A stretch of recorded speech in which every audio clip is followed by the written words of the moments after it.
사도행전 3장 1절부터 10절까지 두 주에 걸쳐서 이 말씀으로 나눌 텐데요. 이렇게 말씀을 읽고 말씀 앞에 나가도록 하겠습니다. 1절부터 10절까지 교독하도록 하겠습니다. 처음에는 남자가 있고 두 번째는 여자가 여성 성도 같이 읽겠습니다. 같이 읽겠습니다. 시작. 제9시 기도 시간에 베드로와 요한이 성전에 올라갔을 가면서 보게 될 사람들이 메고 오니 이는 성전에 들어가는 사람들에게 구걸하기 위하여 날마다 민문이라는 성전 문에 두는지라.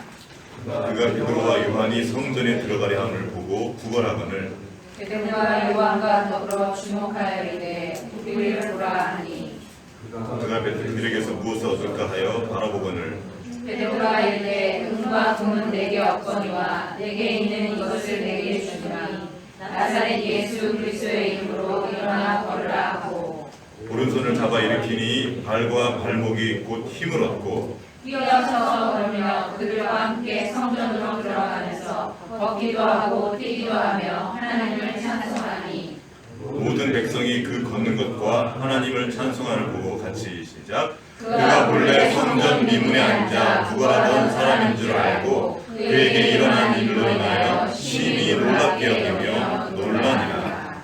아멘. 계속 사도행전 말씀을 통해서 은혜를 나누고 있습니다. 오늘도 지금 오순절 지나고 나서 성령의 충만을 받은 사도들이 나가서 복음을 전했고 또 그 복음을 전한 그 여파로 인해서 교회가 세워졌습니다. 그 교회가 세워진 이후에 지금 이 베드로와 요한이 기도하러 올라가는 길에 일어난 사건입니다. 오늘은 기도에 대해서 말씀을 나눌 겁니다. 교회 다니는 사람 치고 기도의 중요성을 모르는 사람은 없을 겁니다. 다 한두 번씩은 들어봤고 또 기도도 하고 있을 것입니다. 그럼에도 불구하고 또 기도에 대한 말씀을 전하는 것은 말씀의 순서가 되었기 때문입니다. 근데 쭉 나가고 있는데 다시 한번 우리 기도를 돌아보고 기도하는 자리로 초청하시는 주님의 은혜를 믿고 저도 순종하는 마음으로 말씀을 전하도록 하겠습니다. 우리는 지금 은혜에 대한 이야기를 나누고 있습니다. 은혜는 우리가 뭔가를 하는 게 아니라 받아 누리는 것임을 우리가 배웠습니다. 그런데 이 기도에 대해서 말할 때 우리가 생각하는 그 느낌은 내가 뭔가 하는 거예요. 내가 기도해서 뭔가 이룬다는 그런 느낌을 가지고 있습니다. 그러나 이 기도 또한 우리가 뭔가를 하는 종교 생활이 아니라 우리가 받아 누리는 은혜에 관한 이야기라는 겁니다. 자, 종교 생활로서의 기도가 있습니다. 그거는 내가 하는 거예요.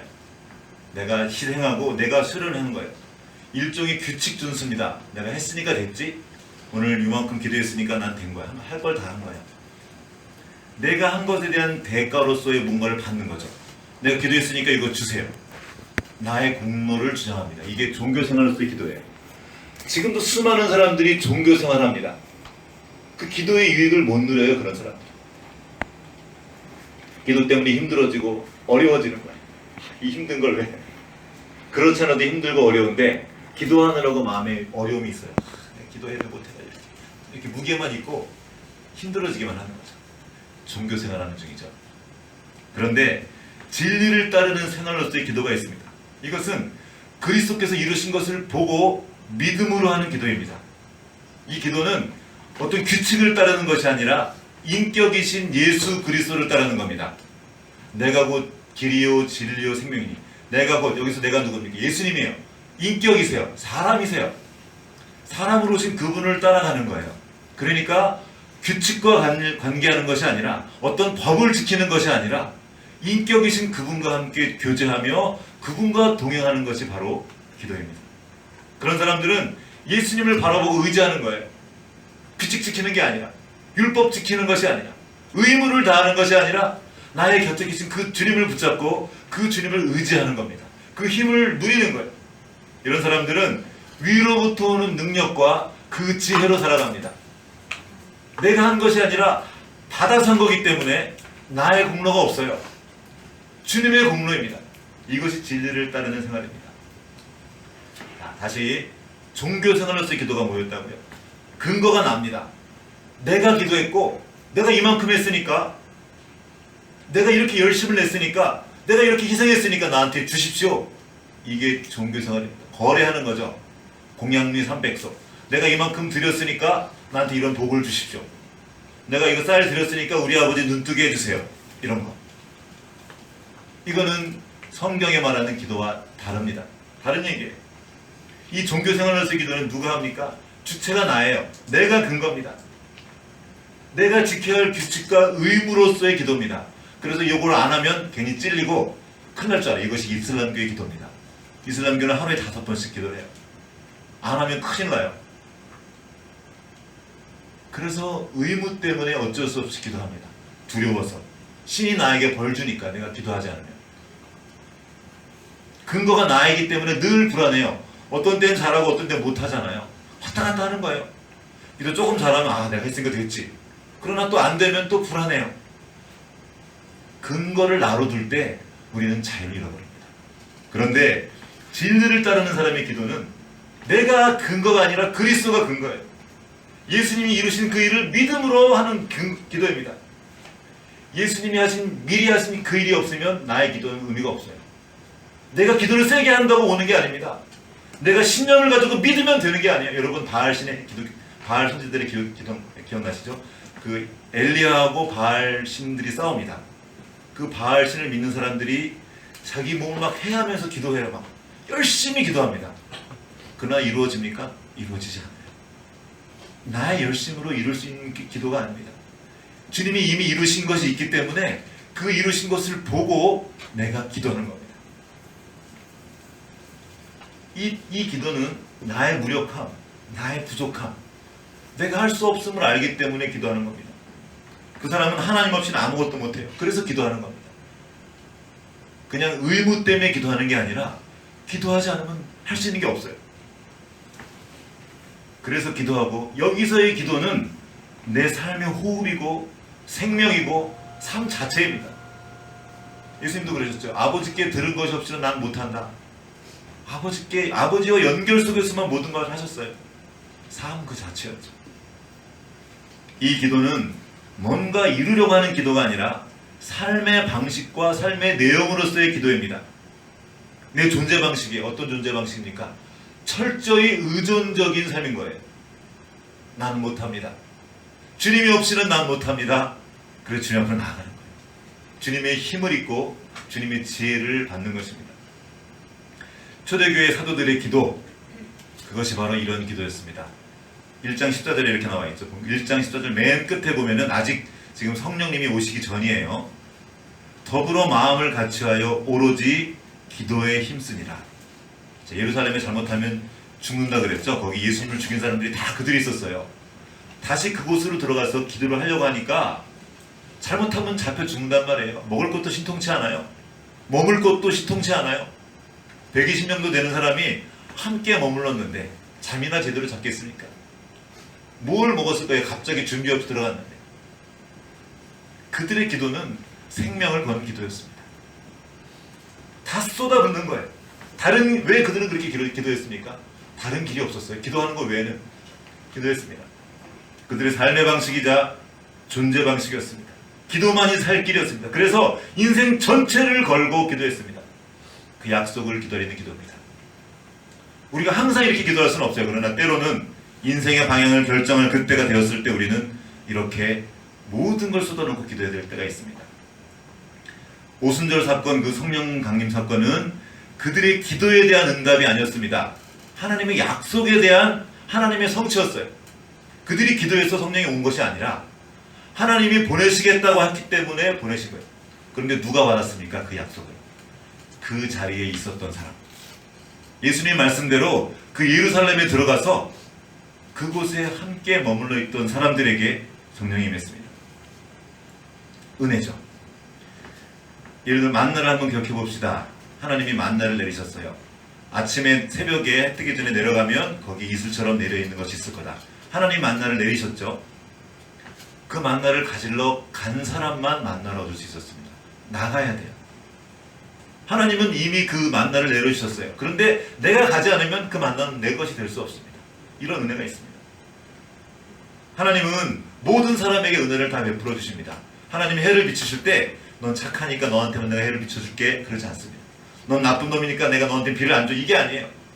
착한 사람이나 나쁜 사람이나 다 해를 비추시고 착한 사람이나 나쁜 사람이나 다 비를 내리십니다. 이게 하나님의 일반적인 은혜예요. 그런데 다른 은혜가 있습니다. 특별한 은혜가 있어요.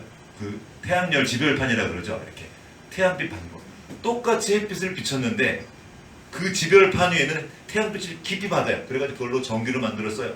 별의별 걸 다 할 수 있습니다. 하나님의 은혜는 모두에게 부어지지만 모두가 같은 은혜를 받아가지 않습니다. 특별한 은혜가 있어요. 차원이 다른 은혜가 있습니다. 예수 믿고 구원받았지만 근근히 생명만 유지하는 성도가 있습니다. 그냥 사람 목숨만 부지하는 거예요. 그런데 반면에 은혜 안에 거하며 강하여지고 날마다 성숙하고 성장해간 사람들이 있습니다. 둘 다 은혜로 삽니다. 그런데 은혜의 차원이 달라요. 은혜를 누리는 게 다릅니다. 은혜를 은혜인 줄 모르고 사는 사람들이 있어요. 그리고 은혜를 은혜인 줄 알고 사는 사람들이 있습니다. 어떤 차이가 있을까요? 은혜를 은혜인 줄 모르고 사는 사람들의 특징은 감사가 없습니다. 은혜인 줄 모르니까 늘 불평하고 원망하고 짜증냅니다. 행복하지 않아요. 근데 은혜를 은혜인 줄 아는 사람들은 감사하죠. 은혜니까. 내가 받을 자격이 없는데 받았으니까 감사한 겁니다. 그래서 기쁨과 행복이 넘칩니다. 그래서 베풀고 배려하고 섬기는 삶을 삽니다. 무엇을 하면서 생색내지 않아요. 감사하니까.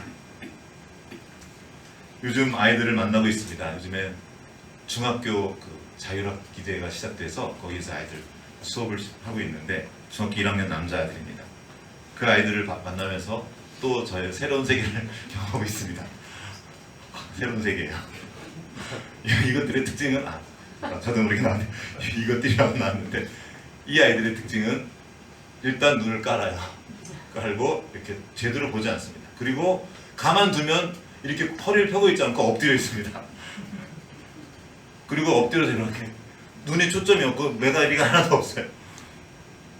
이렇게 서면 다시 이렇게 다시 좀 이렇게 관계가 있으면 야단이라도 칠 텐데 아직 저랑 이렇게 깊은 관계가 없기 때문에 떠들어라 떠들든지 말든지 제가 어떻게 하는 것과 아무 상관없이 표정 없는 얼굴로 이렇게 얼굴을 딱 턱에 개고 앉아 있습니다.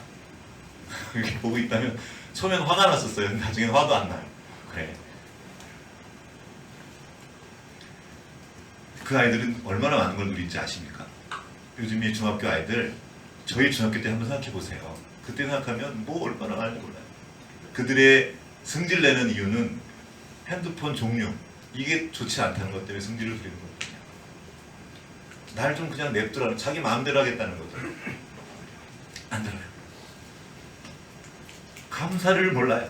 그러니까 계속 짜증내는 계속 짜증. 얼굴이 막 불행으로 같았어. 세상의 모든 불행을 나한테 다 왔어.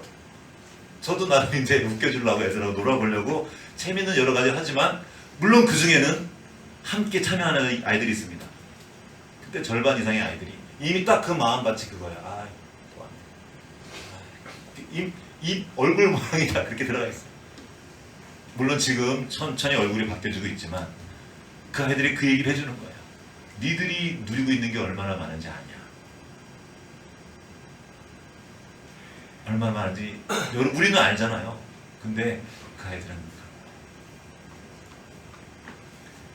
가장 황당한 말이 이거였습니다. 자, 허리 펴봐, 앉아봐. 내가 말할게. 그랬더니 허리 펴 그러면 그때 하는 말이 왜요?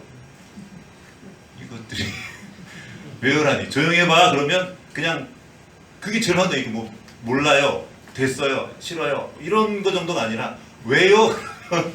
이거 어떻게 하면 좋아. 옛날 같으면 답은 하나예요. 왜냐면 네가 안 들으면 넌 맞아 죽으니까. 일로 와봐. 이렇게 맞았거든요. 우리 어릴 때는. 간단해요. 맞으니까 안 하면. 근데 지금은 그런 게 말이 안 되죠. 큰일 나죠. 때렸다가. 어떻게 하면 좋습니까? 우리 아이들 은혜를 아는 아이들로 가르쳐야 합니다. 감사할 줄 모르는 아이들로 가르치면 애 인생 망칩니다. 왜냐하면 행복할 줄을 몰라요. 기쁨을 알 수 없게 돼요. 얘들아, 너희들 은혜를 아는 사람으로 커라. 감사할 때 감사할 줄 알아야 너 인생이 행복해진단다. 알겠지? 이렇게 웃으면서 말해도 잘생겨 듣도록 하여라.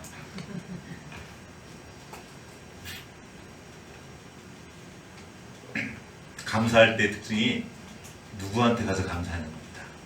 기도는 누가 우리의 삶의 주관자이고 공급자인 줄 아는 겁니다. 그래서 그분께 응답하는 거예요. 의무를 다하는 것이 아니라 내가 받았기 때문에 나에게 주신 분에게 말씀하는 거예요. 그리고 내 인생을 허락하시고 내 인생을 주관하신 분이 누군지 알기 때문에 그분 앞에 가서 그분께 말하는 겁니다. 여러분, 누구한테 말할지를 잘 선택해서 말해야 됩니다. 어떤 분이 학교 안에서 이렇게 학교의 사업을 하는 분을 만나서 얘기한 적이 있는데, 처음에 그 학교의 서울교육청의 주무관을 만나서 얘기를 하는 거예요. 주무관을 만나서 아무리 좋은 프로그램을 가지고 별걸 다 얘기해도 꼭대기까지 안 올라간대요. 결국에는 중간에 다 사업이 안 되는 거예요. 그래서 이분이 계획을 세운 것이 교육감을 만날 길을 열어가지고 그분을 만난 거예요. 교육감을 만났더니 그렇게 안 되던 일이 바로 되어버리는 거예요. 누가 그 일을 주관하는가? 누가 허락하는 자인가? 여러분, 우리가 왜 하나님 앞에 기도하는지 아십니까? 간단합니다. 그분이 우리 인생을 주관하시는 분입니다. 그분이 우리 온 우주 만물을 주관하시는 분이기 때문에 그분한테 가서 말씀을 드리는 거예요. 그분께 감사도 하고요, 그분께 구하기도 하는 겁니다. 기도는 그런 겁니다.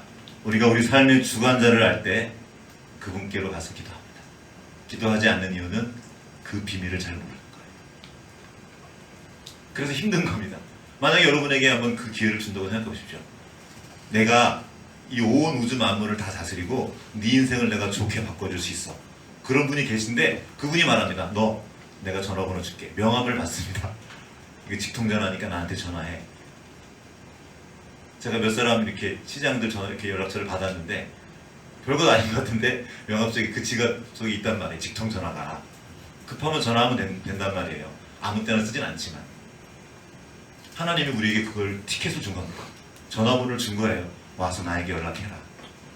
그런데 우리는 기도하지 않습니다. 잘 모르는 거죠. 하나님한테 가서 말씀드려야 되는데 자꾸 그 사람한테 가서 얘기하는 거예요. 너 똑바로 해. 너 왜 그래? 내가 그 사람 아무리 바꾸려고 해보셔 말해보십시오. 안 돼요. 그거를 주관하신 분은 하나님입니다. 여러분의 남편 아무리 여러분이 바꾸려고 해보십시오. 안 됩니다. 하나님 바꾸시는 아내, 아이들 먼저 하나님께로 가야 되는 거예요. 그분이 하시는 겁니다. 그래서 그분께 기도하는 거예요. 우리는 우리 자신도 못 바꿔요. 우리가 누굴 바꿀 수 있겠습니까? 하나님께 가서 하나님께 구하는 겁니다. 사도들의 기도를 다시 한번 보겠습니다. 그들은 그렇게 오순절 전에 온 힘을 다해서 생명을 걸고 기도했습니다.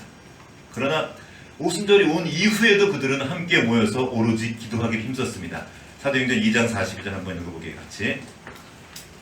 사도행전 2장 42절 다 같이 읽겠습니다. 시작. 그들이 사도의 가르침을 받아 서로 교제하고 떡을 떼며 오로지 기도하기를 힘쓰니라. 자, 이제 그들은 성령을 받고 교회가 되었습니다. 그 이후에도 그들은 기도에 힘썼습니다. 왜요? 여전히 그들은 그들 자신만의 힘으로 살 수 없었기 때문입니다. 주님의 은혜 없이, 주님의 공급과 인도하심 없이 그들은 살 수가 없었습니다. 그래서 그들은 기도했습니다. 혼자 기도하지 않고 함께 모여 기도했습니다. 이것이 교회입니다. 교회는 하나님 없이 살 수 없는 사람들이 함께 모여 기도하는 공동체입니다. 그들이 기도하자 수많은 기적과 표적들이 일어났습니다. 무슨 말입니까? 사람이 할 수 없는 그 이상의 일들이 일어났다는 겁니다. 그리고 역사에 한 번도 존재한 적이 없었던 그 유토피아와 같은 세상, 유무상통하는 그런 공동체가 일어났습니다. 놀라운 기적이죠. 하나님만이 하실 수 있는 그 일들이 일어났습니다. 그리고 그들은 이제 그 이후에 시간을 정해놓고 기도하기 시작했습니다. 오늘 말씀 사도행전 3장 1절 같이 한번 읽어보겠습니다. 시작. 제 시간에 베드로와 요한이 성전에 올라갔을. 아멘. 기도 시간을 정해놓고 제 9시는 요즘에 오후 3시입니다. 그들은 기도하는 삶을 살았고 늘 하나님과 연결되어 있지만 또한 동시에 따로 시간을 떼어놓고 기도했습니다. 인간의 본성은 기도와 연결되어 있지 않습니다. 기도하기 별로 좋아하지 않아요. 자기 마음대로 하기 좋아합니다. 그래서 그들은 그걸 알고 있었고 시간을 떼어놓고 기도했습니다. 그리고 그 기도하러 가는 길에 안진뱅이를 만나죠. 여러분, 기도하는 사람에게 보이는 것이 있습니다. 기도할 때만 보여요. 그것은 하나님의 일하심입니다. 자, 그 안진뱅이는 매일 거기에 나와 있던 사람이었어요. 그냥 일상이었습니다. 그런데 그날 기도하러 가는 길에 보이는 겁니다. 여러분, 우리 일상에 많은 일들이 펼쳐집니다. 우연처럼 많은 일들이 오고 갑니다. 그런데 기도하는 사람에게 보이는 일이 있습니다. 왜 그에게만 보입니까? 하나님의 은혜는 계속 부어지고 있지만 기도하는 사람에게만 보이는 은혜가 있어요. 기도하는 사람만 아는 거야. 아, 이거 하나님이 하신 거구나. 기도할 때 알아요. 우리가 왜 감사가 없습니까? 왜 감사할 제목이 없냐면 기도하지 않기 때문이에요. 뭘 받았는지 모르는 겁니다. 하나님이 지금 어떤 일을 내 인생 가운데 행하는 건지 잘 모르고 있는 거예요. 하나님은 끊임없이 일하시고 우리에게 부어주시지만 우리가 눈치채지 못하는 겁니다. 기도하지 않아서. 어떤 어려움이 와도 기도하는 사람에게는 다르게 다가옵니다. 그냥 불평거리가 아니라 하나님께 나아갈 기회인 거예요. 하나님을 경험할 기회인 겁니다. 기도는 우리가 우리 힘으로 사는 것이 아니라 하나님의 능력으로 산다는 표시입니다. 내가 기도하지 않는다는 것은 하나님을 의지하지 않고 내 힘을 의지하여 산다는 말입니다. 기도하지 않으면 생각이 많아집니다. 생각과 기도는 완전히 달라요. 생각을 깊이 하면 어떤 사상을 만들어낼 수 있습니다. 그러나 하나님의 영광에는 이룰 수 없습니다. 생각만 하면 인간이 보이고 기도하면 하나님이 보입니다. 생각하면 사람이 움직여요. 그러나 기도하면 하나님이 움직이시는 것을 보게 됩니다. 생각을 줄이고 여러분 기도하십시오. 생각이 사람을 살리는 것이 아니라 기도가 사람을 살리는 겁니다. 왜입니까? 기도할 때 하나님이 행하시는 것을 우리가 볼 수 있기 때문입니다. 기도는 하나님 앞에서 하나님과 함께 생각하는 겁니다. 하나님과 대화하는 거예요. 하나님께서 들으시는 분임을 믿고 하나님께 아뢰는 겁니다. 우리의 생각을 바꾸어서 하나님께 드리면 그것이 기도가 됩니다. 그때 한번 우리 같이 배운 것 같은데, 이거 왜 이래? 하고 불평하고 끝내는 것이 아니라 이거 왜 이렇습니까? 라고 질문을 하는 거예요. 하나님께 붙이는 거예요. 하나님께로 가져가십시오. 여러분의 그 많은 생각들을 혼자서 돌리면 계속 돌게 돼 있으면 생각은 아무리 오래 해도 그 사람 안에 돌게 돼 있어요. 그 생각을 하나님께로 가져가는 겁니다. 그럼 하나님이 위로부터 지혜를 부어주시고 새로운 것들을 부어주시는 것입니다. 신앙의 선진들이 어떻게 그 어려운 시절에 신앙을 지킬 수 있었습니까? 기도했던 거예요. 시간 정해서 생명 걸고 기도했습니다. 자, 오늘 우리 주보에 있는 말씀인데 시편 55편 17절 한번 읽어보겠습니다. 같이 주일 예배에 펴 있어요. 같이 한번 읽어보겠습니다. 시작. 저녁과 아침과 정오에 내가 근심하여 탄식하리니 여호와께서 내 소리를 들으시리로다. 아멘. 다윗은 시간이 많아서 하루 3번 기도한 게 아니었습니다. 지금 도망 다니고 있었어요. 지금 생명이 위험한 지경이에요. 왜 하루에 3번이나 시간을 정해놓고 기도했을까? 탄식하면서. 그가 이렇게 기도했던 것은 이렇게 기도하지 않고는 살 수가 없었습니다. 너무 힘들었어요. 자, 거기 시편 55편 4절과 5절 이런 말씀이 있습니다. 내 마음이 내 속에서 심히 아파하며 사망의 위험이 내게 이르렀도다. 두려움과 떨림이 내게 이르고 공포가 나를 덮었도다. 두려웠던 거예요. 그래서 기도하지 않고는 견딜 수가 없었습니다. 5장 7절에 55장 7절에 내가 나의 피난처로 가서 속히 가서 폭풍과 광풍을 피하리라 하였다. 그는 그렇게 하루 3번 하나님께 가서 피했던 거예요. 피난처 되신 하나님을 그 기도 시간을 통해 경험했던 겁니다. 다윗만 그랬습니까? 수많은 성경의 인물들이 기도함으로 그 생명을 건졌습니다. 다니엘을 한번 보겠습니다. 다니엘 6장 10절. 이것을 한번 찾아서 읽겠습니다. 다니엘 6장 10절.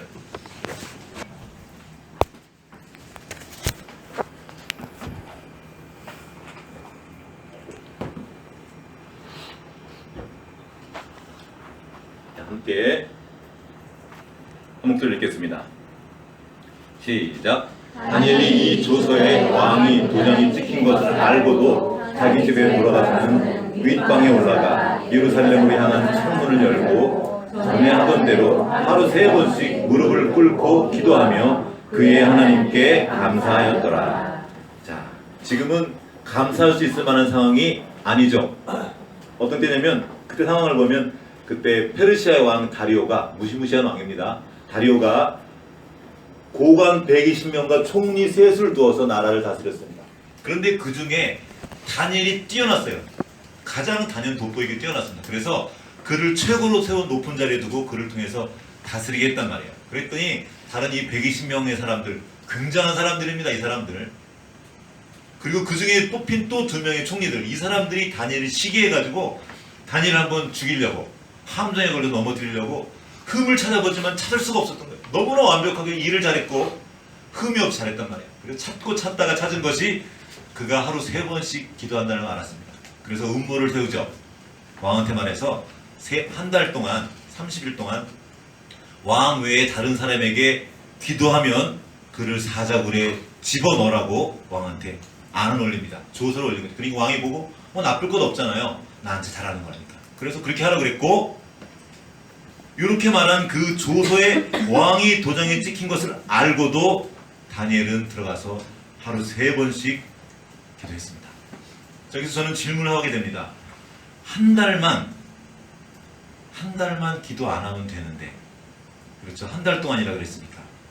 그거를 알고도 다니엘은 굳이 문을 열고 기도했단 말이에요. 늘 하던 대로 하루 3번씩. 여러분, 다니엘은 대제국의 총리였습니다. 바빴을까요? 안 바빴을까요? 엄청 바빴단 말이에요. 그냥 바쁜 정도가 아니라, 여러분도 바쁘시죠? 바쁘잖아요. 뭐 이것저것 할 일들이 많잖아요. 챙겨야 될 일이 많잖아요. 그냥 그렇게 바쁜 것이 아닙니다. 그 결제할 것들, 결제할 그 돈이 얼마나 많은지 아십니까? 그 종목은 얼마나 많은지 아십니까? 일일이 챙겨야 될 것들이 정말 많았어요. 그런데 그는 하루 3번이나 그렇게 기도했고, 게다가 지금 굳이 기도하지 않아도 되는데, 잘못하면 잡혀 죽는데, 곱게 죽는 것도 아니에요. 사자굴에 잡혀 죽는 거란 말이에요. 그런데 지금 그는 굳이 늘 하던 대로 하루 3번 시간을 내서 기도했습니다. 왜 그는 이렇게 기도했을까요? 이 기도가 그의 삶의 방식이었기 때문입니다. 그의 존재 방식이었어요. 그는 기도하지 않고 살 수가 없는 사람이었습니다. 기도하지 않았다면 이미 그는 어차피 죽은 목숨이었습니다. 그에게 사연이 있었어요. 생명을 걸고서라도 기도하지 않으면 안 되는 그런 사연이 있었습니다. 여러분 기억하십니까? 느부갓네살 왕의 사건 기억하십니까? 이건 다니엘 2장에 나오는 말씀입니다. 느부갓네살 왕이 바벨론을 통일하고 예루살렘을 정복하죠. 그리고 거기서 포로로 다니엘을 잡아왔단 말이에요. 다 잡아와가지고 어느 일정한 시간이 지난 뒤에 그 뛰어난 사람들을 따로 모아서 박사들로 세웠습니다. 왕의 곁에 있으면서 왕에게 조언을 구하는 사람들, 그런 사람들로 사람들을 세웠는데 그 중에 한 명이 이 다니엘이었어요. 그런데 어느 날 왕이 꿈을 꿉니다. 왕이 꿈을 꾸면서 이렇게 말합니다. 내가 꿈을 꿨는데 그 꿈의 해석을 보여라. 그러니까 그 신하들이 말합니다. 아 그렇습니까? 그럼 그 꿈의 내용을 알려주십시오. 그랬더니 왕이 뭐라고 그러냐면 웃기지 마. 그런 거예요. 너 지금 시간 끌어서 지금 다른 말 하려고 그러지? 그러면서 알아맞혀봐. 그러는 거예요. 수원아, 내가 꿈을 꿨는데 알아맞혀봐. 너 못 맞추면 너 죽어. 이런 거예요 지금. 그냥 죽지 않고 너 저기 모기가 많은 데다 집어넣어가지고 모기에게 뜯겨 죽이는 거야. 무시무시한 일이죠. 이런 황당한 일이 어디 있습니까? 아무리 똑똑한 사람이라도 천하의 다니엘도 지금 방법이 없어요. 꼼짝없이 죽게 생겼답니다. 강적을 만난 겁니다. 대단한 사람이었어요. 다 죽게 생겼습니다. 그때 다니엘이 친구들 3명을 모아놓고 중보 요청을 합니다. 얘들아, 내가 지금 이렇게 죽게 생겼어. 나를 위해 기도해줘. 하나님이 그 은밀한 일들을 나에게 보이시기라고 기도해줘 하고 그가 중보 요청을 합니다. 그리고 그날 밤에 하나님이 그 은밀한 것을 환상으로 보여주십니다. 그리고 다니엘은 왕한테 가서 그 얘기를 다 합니다. 왕이 꿈에 보신 것은 이것입니다 하고 말하는 거예요. 뭘 봤죠? 마징가 제트. 머리는 뭐 황금으로 됐고 가슴은 뭐 노시고 여기는 철로 됐고 발에는 진흙이고 거대한 신상을 하나 봐요. 그 환상으로. 근데 저쪽에서 엄청난 돌이 와가지고 이 신상을 깨뜨려 버리는 거예요. 이 거대한 이 엄청난 꿈을 꾸고 느부갓네살이 두려워졌던 겁니다. 이게 뭐지? 이 심상치 않은 꿈인데. 근데 그거를 지금 다니엘이 말해주고 있는 거예요. 이럴 수가. 그때 그 왕이, 그 세상의 정복자가 다니엘 앞에 절합니다. 그리고 너의 신이 진짜 최고의 신이다. 그 은밀한 것을 보여준 그 신이 진짜다. 다니엘이 안 갑니다. 다니엘은 원래 그때 죽은 목숨이었어요. 죽은 목숨이었는데 어떻게 살아났습니까? 기도를 통해 살아난 거예요. 자, 여기서 질문이 생깁니다. 어떻게 다니엘은 그 왕이 본 그 꿈, 자기 혼자 개인적으로 은밀하게 본 그 꿈을 내가 기도하면 하나님이 가르쳐줄 생각했을까요? 혼자 그냥 생각한 것이 아니고 다니엘의 기도는 그냥 자기가 원하는 것만 했던 그 기도가 아니라 말씀을 근거로 한 기도였습니다. 그런 약속을 붙잡고 기도했어요. 다니엘이 많이 읽었던 책 중에 예레미야서가 있었습니다. 다니엘은 예레미야가 이스라엘에 보냈던 그 편지를 열심히 읽었어요. 그래서 그 편지를 보면서 아, 저 바벨론은 70년 만에 망하는구나, 이것을 알고 기도했던 사람입니다. 또 당연히 예레미야가 보냈던 그 글들을 읽었겠죠. 자, 한번 보겠습니다. 예레미야의 글, 그 유명한 말씀, 예레미야 33장 2절과 3절 말씀 읽어보겠습니다. 같이 시작. 같이 보죠. 예레미야 33장 2절과 3절 말씀.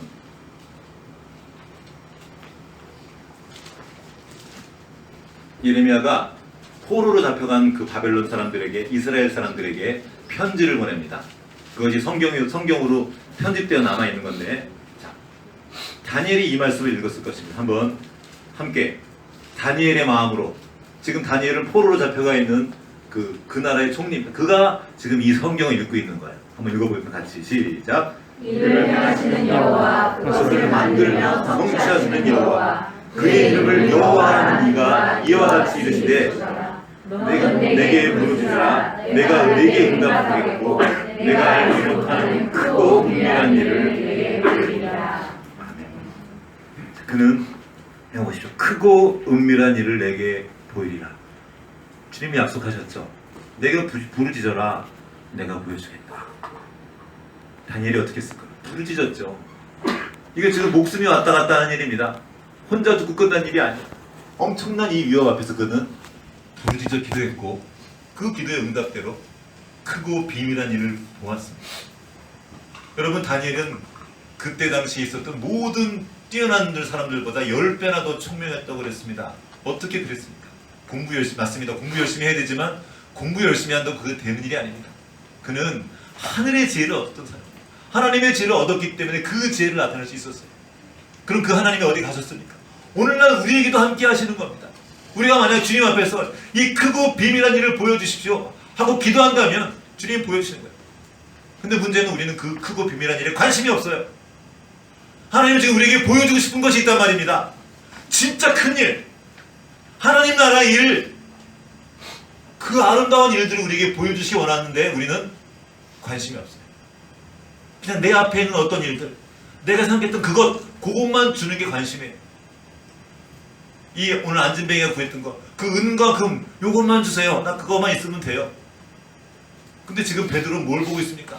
일어나는 거를 준단 말이에요. 그의 존재가 바뀌는 그 놀라운 선물을 지금 준비하고 있는데 우리는 그 조그만 거 지금 달라고 구하고 있는 거예요. 우리의 기도의 제목이 이제 바뀌어야 되지 않겠습니까?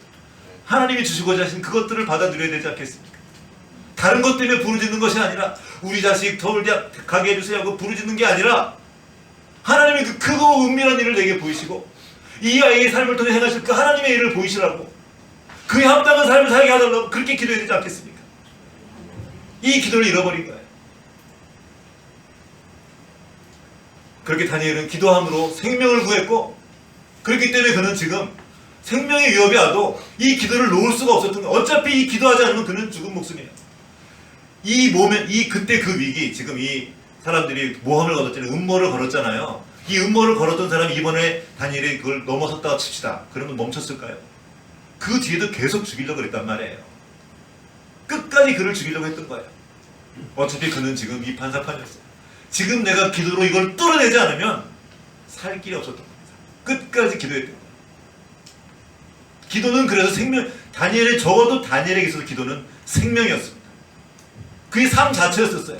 기도하지 않는 삶은 생각조차 할 수 없던 겁니다. 그건 죽은 목숨이나 다름없었던 거죠. 오늘날 기도가 우리에게 어떤 의미입니까? 여러분에게 어떤 의미입니까? 사도들도 기도했습니다. 그들이 왜 그렇게 기도에 그렇게 생명을 걸었습니까? 기도 없이는 살 수 없었기 때문이에요. 보통 사람이었던, 아니 보통보다 못했던 그 베드로가 어떻게 그 많은 사람들을 다른 게 복음을 전하고 그들을 예수를 믿게 돌아올 수 있도록 할 수 있었습니까? 기도의 능력입니다. 주님께 받은 말씀들이 있었던 거죠. 받은 말씀만 가지고도 안 됩니다. 이 지식만 가지고는 안 돼요. 기도를 통해 능력이 임해야 됩니다. 그 생명과 연결되지 않으면 아무것도 아닙니다.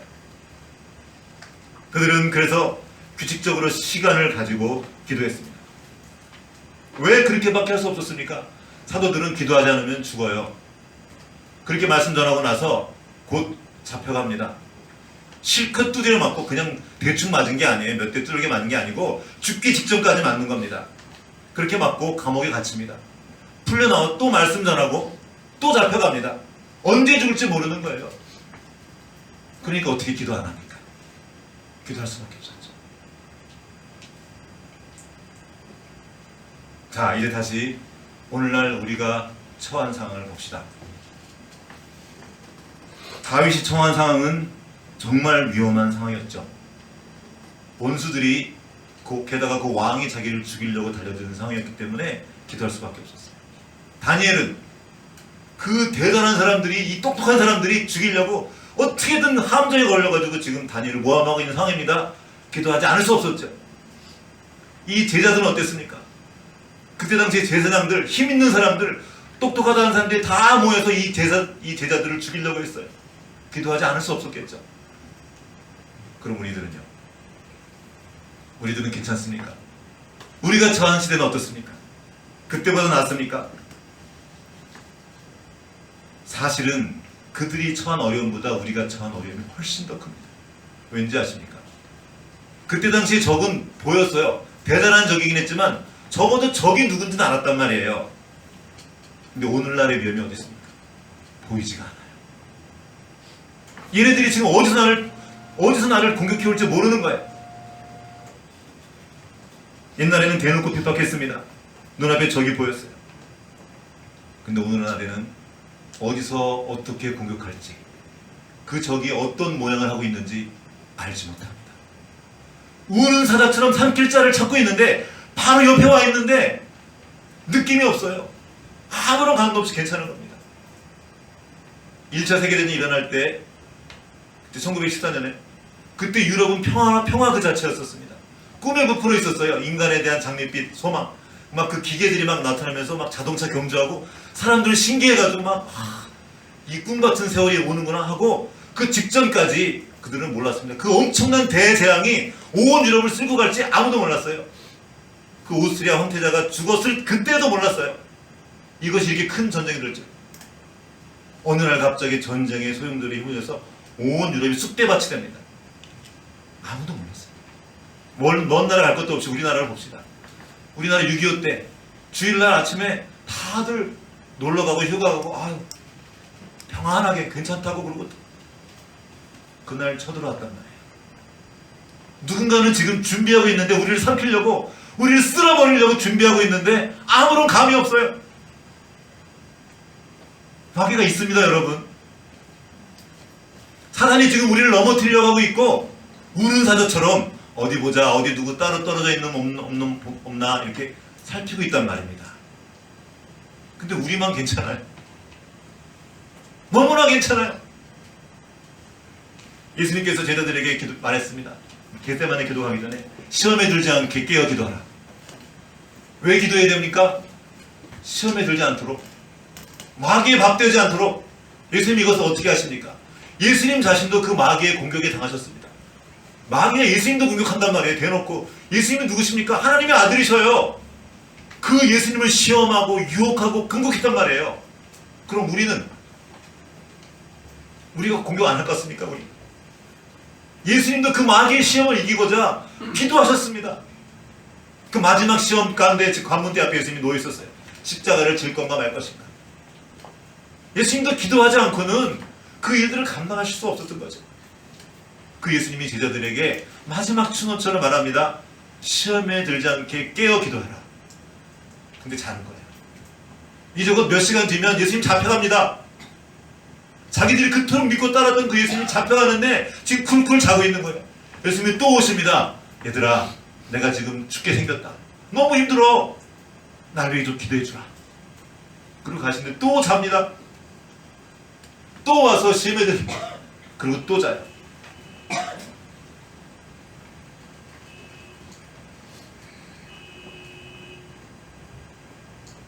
우리는 어떻습니까? 여러분, 정신 차려야 합니다. 사단이 눈에 보이지 않는다고 없는 게 아닙니다. 내 삶에 평안이 있다고 아무 일도 없는 것이 아니에요. 지금 계속 준비하면서 우리를 그 함정으로 몰아넣고 있을지도 모릅니다. 코앞에까지 와 있는 거예요. 나만 모르고 니나만 그러고 있는 겁니다. 현대성은 아주 그럴듯한 옷을 입고 우리를 유혹합니다. 성경도 읽으라 그래요. 봉사도 하고 교회도 나가라. 뭐 다 해라. 기도만 하지 마.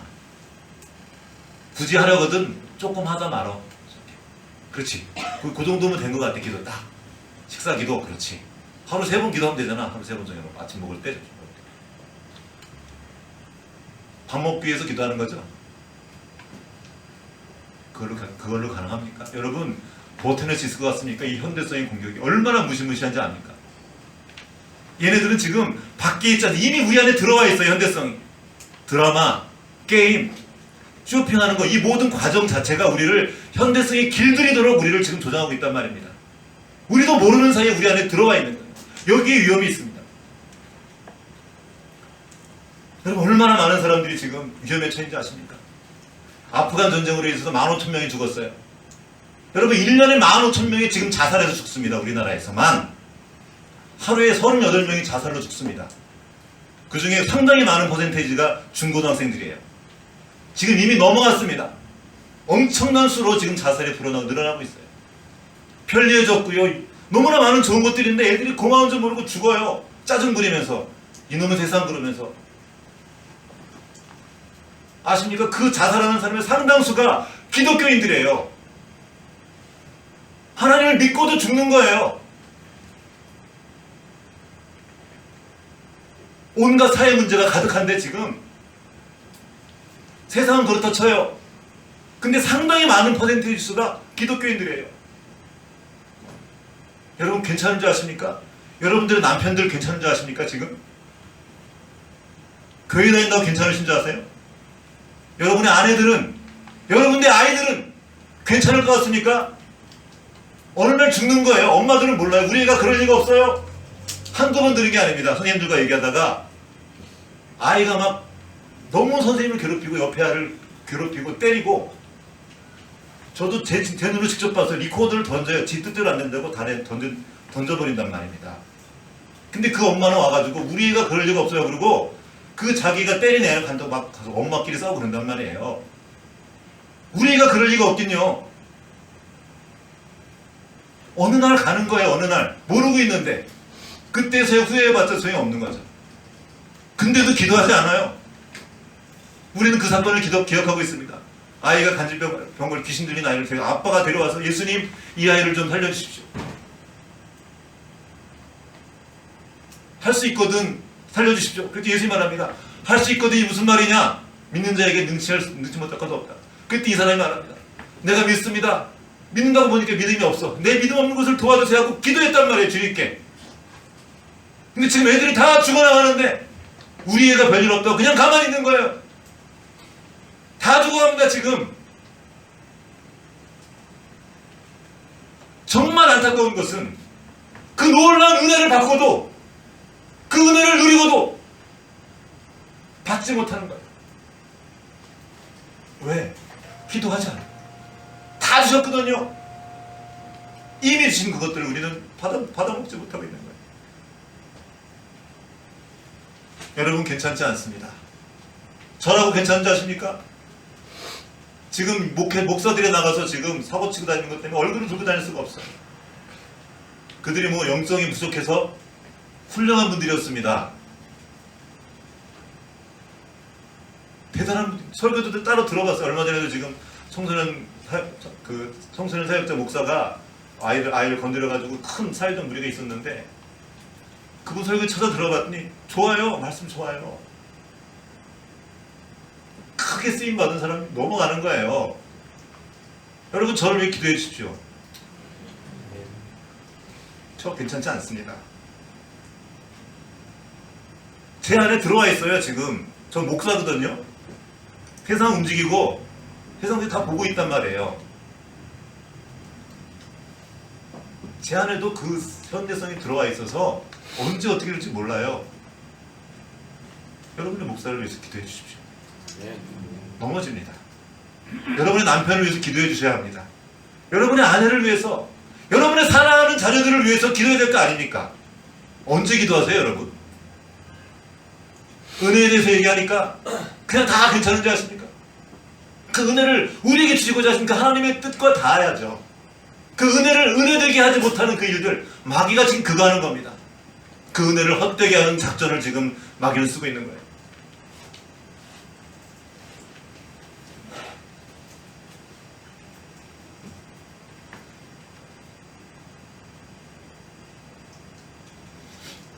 수많은 사람들이 우울증에 고통받고 있습니다. 인간 소외로 인해서 고통받죠. 애나 어른이나 상관없어요. 우리가 살아가는 이 시대에 결코 만만치 않습니다. 사단의 특징이에요. 얼마나 많은 크리스찬들이 사단의 하승이 돼가지고 사단의 동로를 타고 있는지 모릅니다. 그러면서도 몰라요. 자기가 뭐하고 있는지 몰라요. 왜냐하면 기도하지 않으니까. 자기의 처지가 어떤지 몰라요. 괜찮은 줄 알고 있어요. 하루 종일 우리는 사단의 메시지를 듣고 살아갑니다. 하루 종일 여기를 가도 노래를 들어도 드라마를 켜도 인터넷 봐도 영화를 봐도 게임은 어떻고요?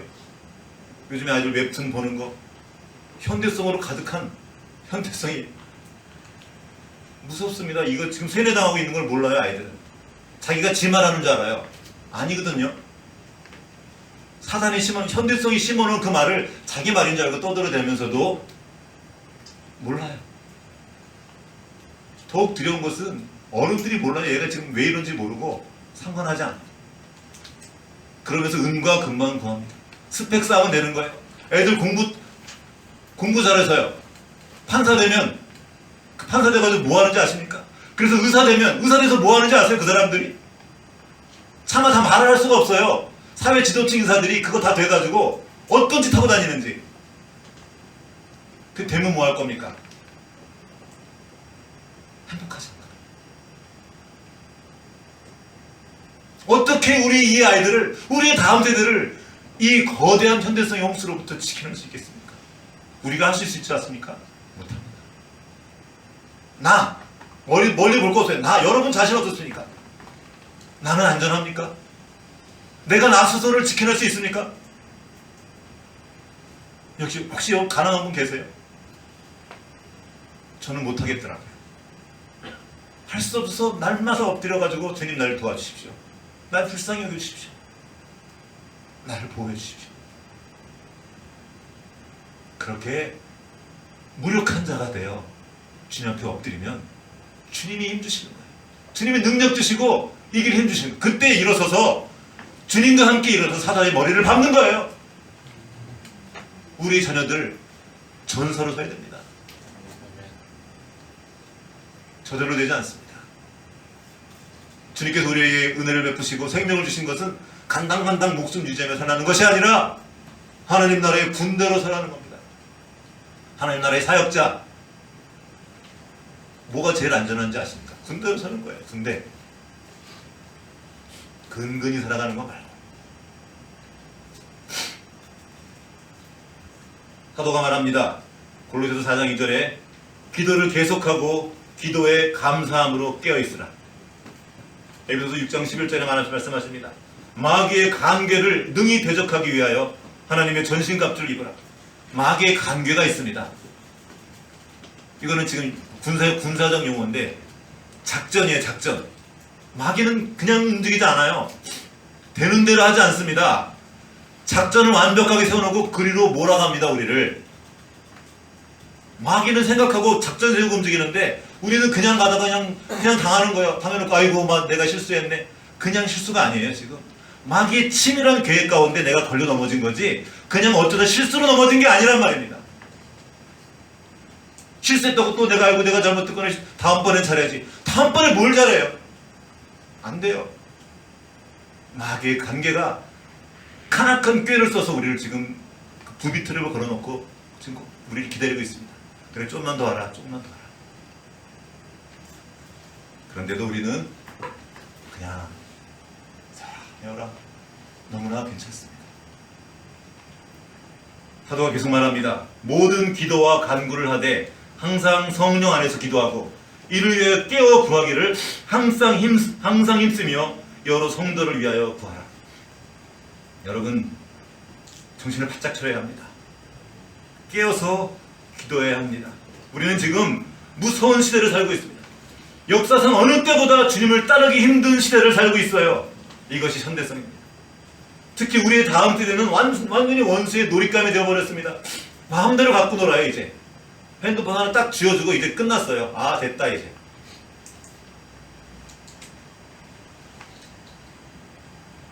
문제는 아이들이 아닙니다. 정신 못 차리고 있는 어른들이에요. 애들이 다 죽어나가도 대학이라는 은과 금이라는 스펙을 구하고 있습니다. 하나님이 하시려는 일을 보지 않고 그 크고 은밀한 일을 보려고 하지 않고 하나님이 주시려고 하는 그 선물을 기대하지도 않고 그저 내 앞에 있는 작은 것들을 구하면서 그것에 만족하며 이만하면 됐다고 생각하고 이것이 신앙생활이겠거니 하고 그렇게 살아가고 있습니다. 마귀는 지금 쾌재를 부르고 있습니다. 그래, 그거야. 그렇게 마귀가 우리에게 선물한 것이 바로 종교생활입니다. 일주일에 한 번 교회 갔으면 됐지. 너 그래도 성경 뭐 하루에 조금씩 읽잖아. 그래, 그거면 됐어. 그렇게 하는 거야.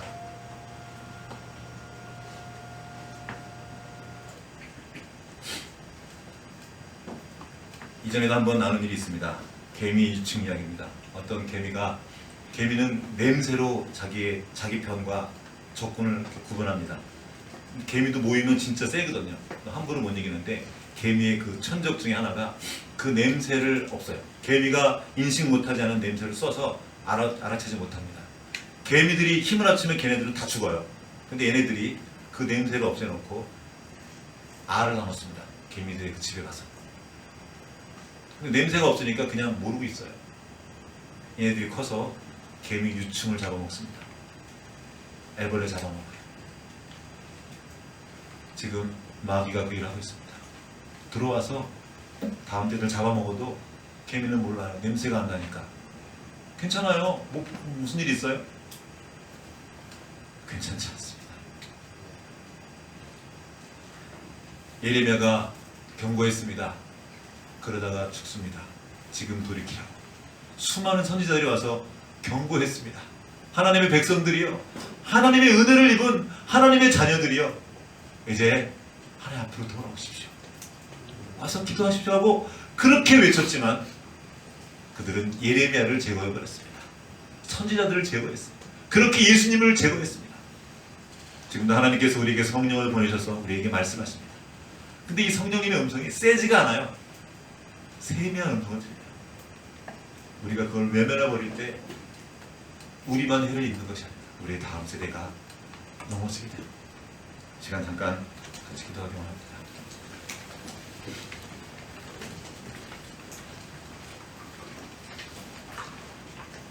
우리가 깨어 기도해야 될 이유, 이 기도에 생명을 걸어야 될 이유,